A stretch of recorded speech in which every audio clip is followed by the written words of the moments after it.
We recently had an alarm go off related to our water chiller, and so I thought this was a good time to talk about why we do need chilled water for the TEM.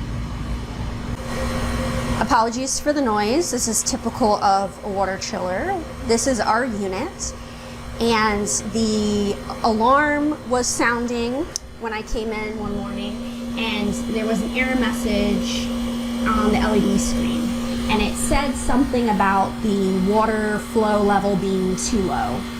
So to troubleshoot this, the first thing I did was I actually checked the water level. And so if we lift up on this unit, we lift up this panel and unscrew those 4 screws, and within that reservoir we have our water. And the level didn't look low to me, but I topped it up just in case, and then restarted the chiller. But before we were ready to just restart the microscope, I had to make sure that the water was actually flowing.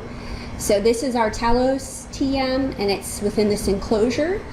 And on the back here, if you open this one panel, this is where we have all of our water flow meters.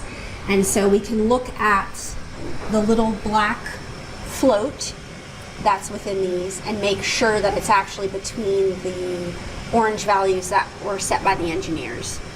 And so once I saw that these were within these values, it meant the water was flowing, and so it was safe to actually start the TEM and bring it back online. So why do we actually need chilled water for the TEM? Well, this is true of any electron microscope. We actually need a continuous flow of chilled water for the lenses.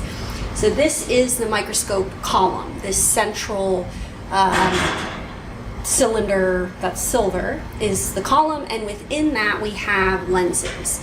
And because we're dealing with an electron beam rather than like a light beam, we need to have electromagnetic lenses rather than glass lenses. So that controls how expanded the beam is, how contracted it is, everything else we need to do to collect data. So the way we create electromagnetic lenses is we take a wire and we run a current through it, and that creates a magnetic field. But running a current through a wire generates a lot of heat, and so that is why we need to be constantly cooling the lenses.